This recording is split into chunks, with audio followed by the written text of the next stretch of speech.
Namaskar viewers, hello and welcome to Sansad TV. I am Tina Jha, you're watching Perspective. Well, India's biggest public issue, the life insurance company initial public offering opened to primary markets on Wednesday morning.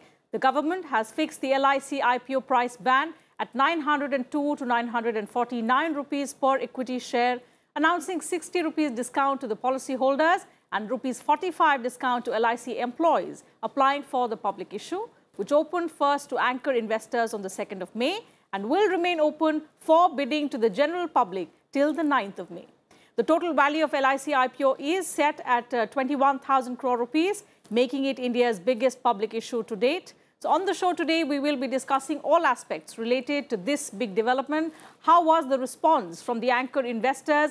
How can you buy shares in this mega IPO? And also the concerns over its valuation. To put things into perspective for us and our viewers, I'm joined by a distinguished panel of experts on the program today. With me in the studio is Mr. Shubhamoy Bhattacharjee. He's consulting editor at the Business Standard. Thank you, Mr. Bhattacharjee, for giving us your time. And joining us virtually is Mr. Saurabh Chandra, former Secretary, DIPP, Ministry of Commerce and Industry, and Mr. Pankaj Matpal. He's founder and CEO, Optima Money Managers. Thank you, gentlemen, for joining us on Sansad TV. Mr. Bhattacharjee, let me, in fact, begin the program today with you. So it's been one of the most awaited IPOs. Before we get into how the opening day has been and how does the future hold, let's first try and understand, for the benefit of our viewers, the size, scale, and scope of this IPO, which is being termed as the mother of all IPOs. There's a word in Hindi कि जितना कहा जाए उतना कम है, in the sense that even at 21,000 crore and being the largest, as you rightly described, it's still far short of what investors were expecting initially a few months ago, which was anywhere close to 50 to 60,000 crore. So that is the scale of the company that we are talking about. Now, obviously, for these sort of companies, to put it in international perspective, these sort of companies, which are like almost, these are parastatal companies. Nearest example is the Aramco or Petronas in Malaysia. These are all big, very big companies where the state is involved, the company is involved, I mean the public are involved, and together when they come to the market, they actually need not just market issues, market listing, market discipline, but also the state has to do several steps, take several steps to be able to bring such an issue to the market. Like Mr. Saurabh Chandra was at one time Secretary DIPP, and at certain stage, this must have been discussed at some stage in his office, that whether a company of the scale of LIC can ever be a listed company. There's lots that the state gives up in terms of its control when it brings a company of this sort to the market. The market discipline enforces a particular rules which almost like being the investment manager of the government, it cannot retain that role anymore. In fact, to put it in perspective, the government has recently decided that many companies whose shares will be taken over by the government, like for instance, Vodafone, the decision has been that it will be parked with SUC, the special undertaking of UTI. Now, the reason is that that is now which will be the government's holding arm. So to put it in perspective, basically it means that the government is sort of, letting go of its most important child. Absolutely. And letting it into the discipline of the market. And that is a very salutary thing because it also brings in the entire country's investor community. Whenever we are talking of LIC, we are not talking of big people. We are talking of small investors. Across India, in any place, retail investors put their money into LIC as an insurance. They believe in it. To retain that confidence and yet to be in the market is a challenging order, and that's what is being played out right now, and that is why it's so exciting and interesting. Absolutely, and there's been a lot of excitement. In fact, Mr. Matpal, it's been nearly like a festival of sorts in the capital market. Of course, because it's the largest IPO and the fact that it was long awaited. How do you look at the opening day today, now that finally it has opened for subscriptions today? Definitely, subscription has been very good. On the first day itself, that policy holders that share, that is 1.8 times, has been subscribed, and as well as employees reserved quota, that is also almost 100% subscribed. So definitely there is a good demand for this, and it was expected because the largest IPO and the largest life insurance company, which enjoys around 66% share in this life insurance sector. So it was expected and has been very good. So definitely we see that the many investors have opened first time demat accounts. So maybe that this may be a new start for many individual investors who will start investing in equity market now, because who have never invested earlier, but it may be a start point for them. So definitely it's good for the nation, good for the individual investors as well as the investors. So it's been a good opening day, Mr. Matpal, but you know, till the 9th of May, what is the kind of response that you expect from retail investors? Definitely, I expect that because the first day itself, we have seen that employees and policyholder quota is fully subscribed, and retail individual investors quota is also subscribed by more than 50%. So we expect that it will definitely be higher than what we expect. Rather, I'll say retail participation is very good, and at least two times of the issue size it will be subscribed. So let's see that how many shares these subscribers get. That is another question now. Absolutely. Coming to you, Mr. Chandra, for your perspective. So it's been a good opening day. And in fact, what Mr. Bhattacharjee also suggested, it was a long-awaited decision by the government. The government has finally let go. Of course, there have been some concerns that we'll come to later on. But when it comes to LIC, there is a trust. It's a household name in India. I think every family, in my family, there have been grandparents, there have been parents. Every one of them have policies, with this public company. I think that explains the excitement around it. Now, today it has finally begun. How significant do you see? What kind of game changer will it prove to be for the equity market?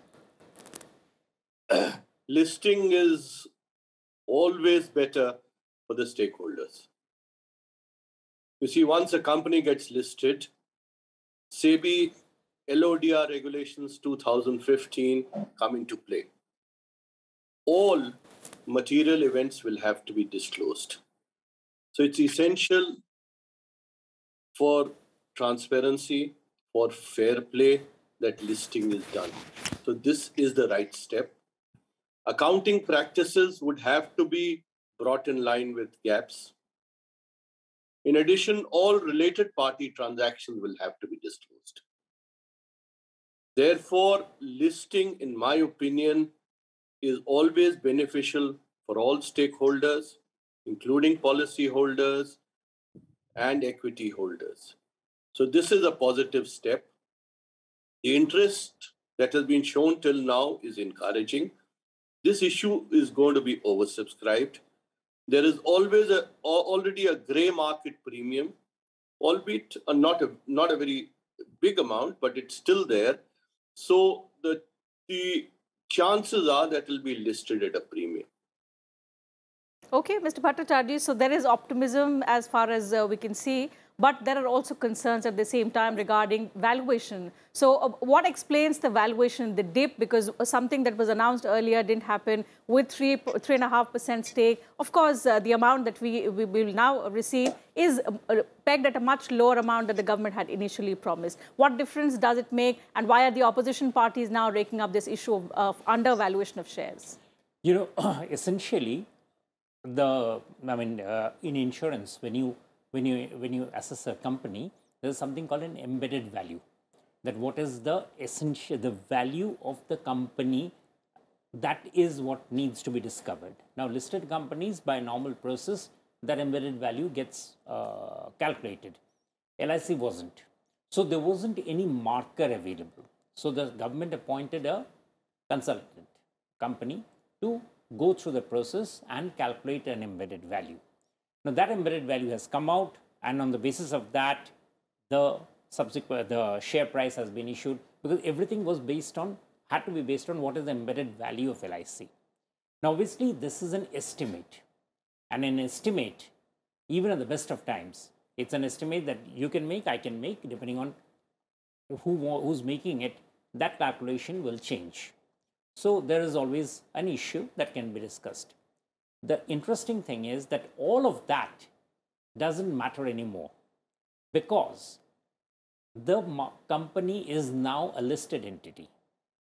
From now, whenever the company is traded, from the day the company hits market, million people will be estimating the value of LIC by the transactions that they do. You, I, anybody else can go to the market and pick up a share of LIC, 100 shares of LIC, 1,000 shares of LIC, or we can sell it. And our transactions will actually discover the value. So the controversy is actually sort of backdated, in the sense that if people feel that the value is high, let's say for instance, compared to what it actually is, well, fine, the market will correct it. And if the value is higher, as Mr. Saurav Chandra said, the premium, there's a premium, the grey market premium, it'll rise. So essentially, that is the discipline that a market listing brings. And the market cap of LIC, I mean, for years in our newsrooms, we have talked about the estimated market cap. We have looked at the previous annual reports and others, and we have tried to, we won't need to do that. It's available every day, at every hour. Now that is so comfortable. People can actually figure out. So that controversy, frankly, to my sense, isn't relevant anymore. Okay. Mr. Matpal, what is your take on the valuation aspect? How satisfied are you with the amount? And, the fact that the amount that we are now going to fetch, is it reasonable according to you? See, I'll tell you, if you see valuation, see, demand is very high, but if you see the other parameter, for example, earning per share declared by LIC for financial year 2021 is 4 rupees 70 paisa, and based on that, if you see the PE at cap price of 949, it is coming 202. So if you see the PE of other life insurance companies like ICICI Prudential Life Insurance or HDFC Life or SBI Life Insurance, it is around 80. So at this, I'll say that definitely it is not a very cheap valuation. These are expensive. But because LIC being the household name and there's a huge demand for this, we expect a good growth in this industry. So from that perspective, I'll say that it's a good buy.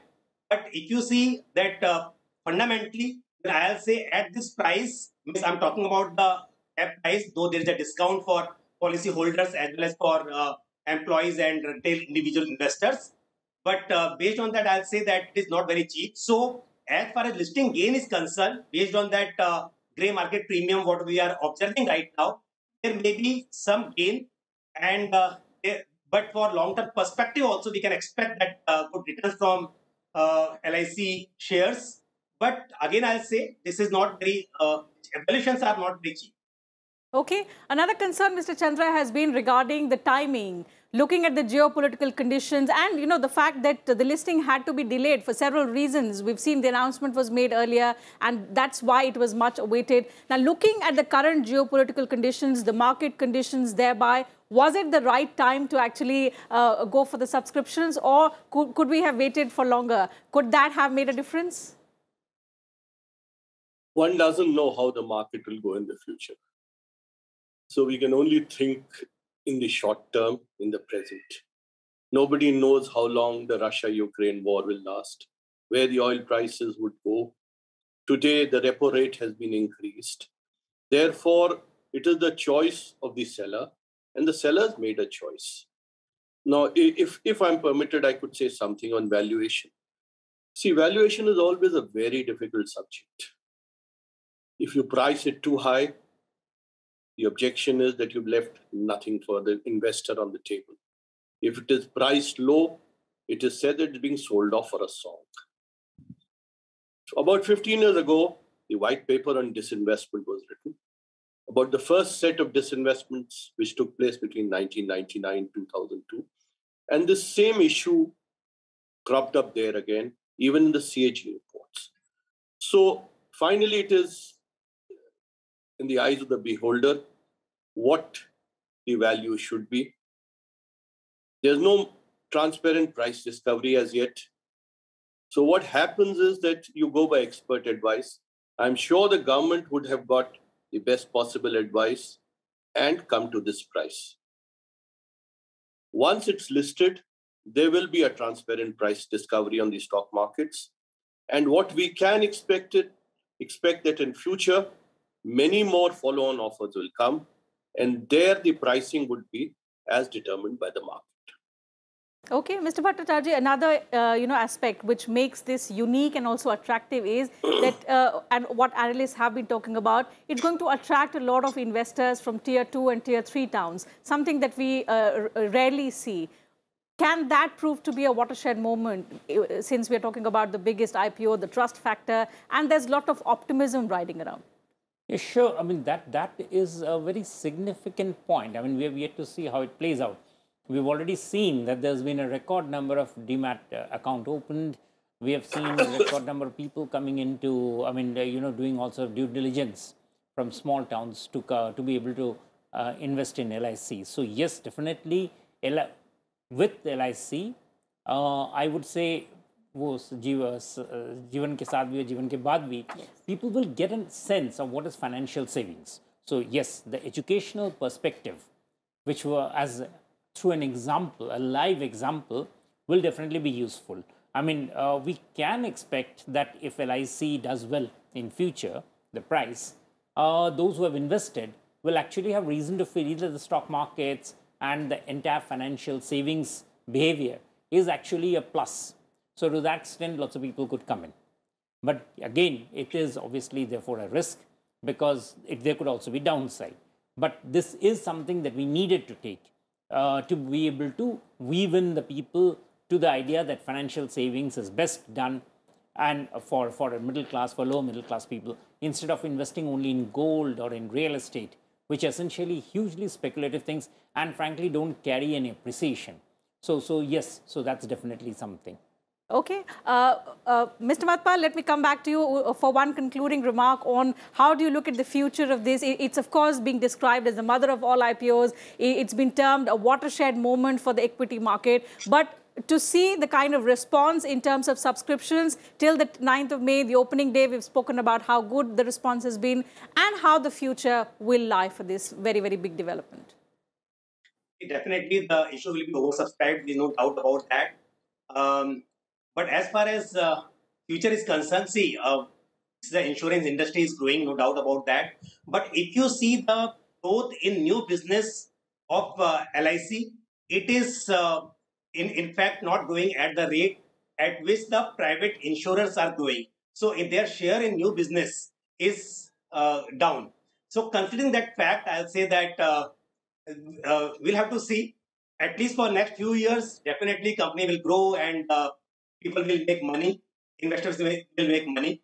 But still, I'll say that investors should understand that there is always risk in the equity market.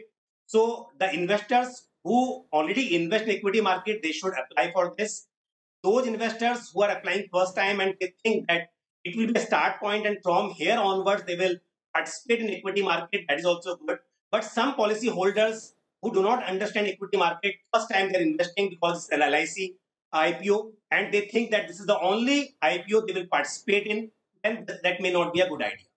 Mr. Chandra, LIC has been consistently losing market share if you compare it to its private peers. In fact, if you look at the number, it averaged a compounded annual growth rate of 9% between 2016 to 2021, while the private insurers in the country grew at about 18%. Could that be something to worry about? It's a challenge. It's a competition.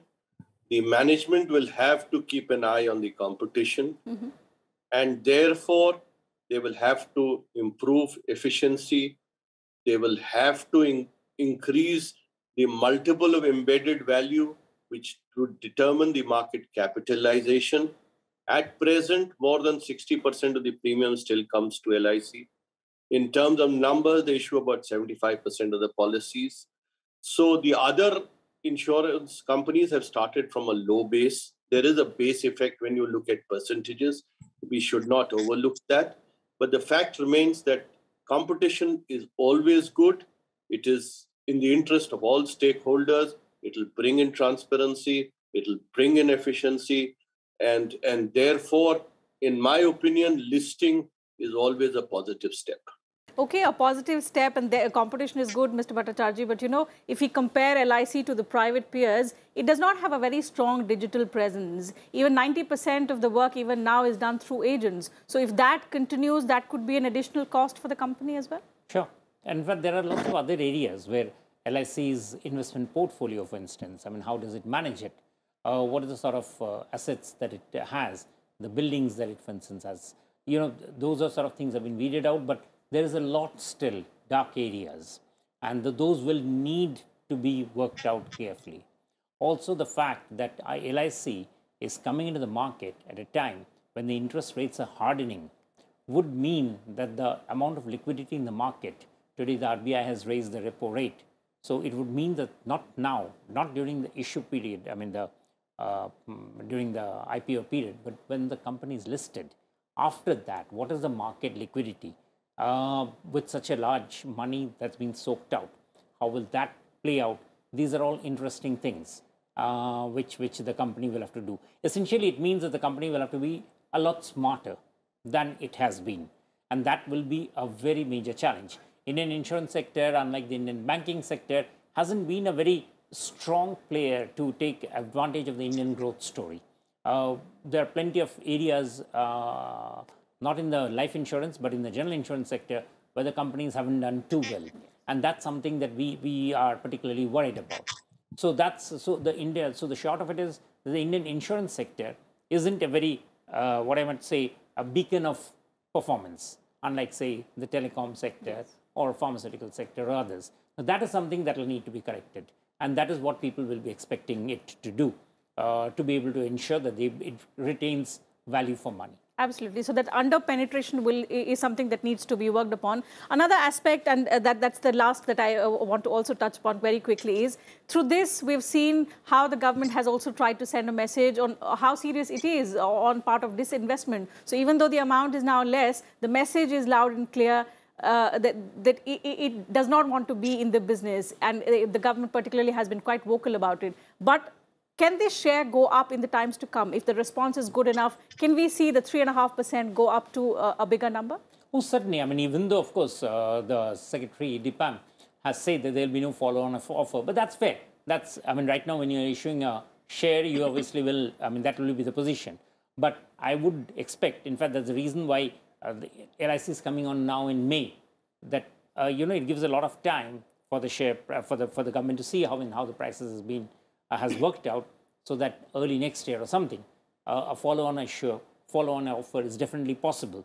Of course, that will have to be worked on about how the stakes for the people who have already invested this time, how does it play on with them? Will it be a rights issue or will it be for general offer? So there'll be all those issues there'll be all those perspectives that will come in. But the short of it again is that LIC essentially will now be judged along with, not just with domestic players, but LIC will also have foreign investors investing into it.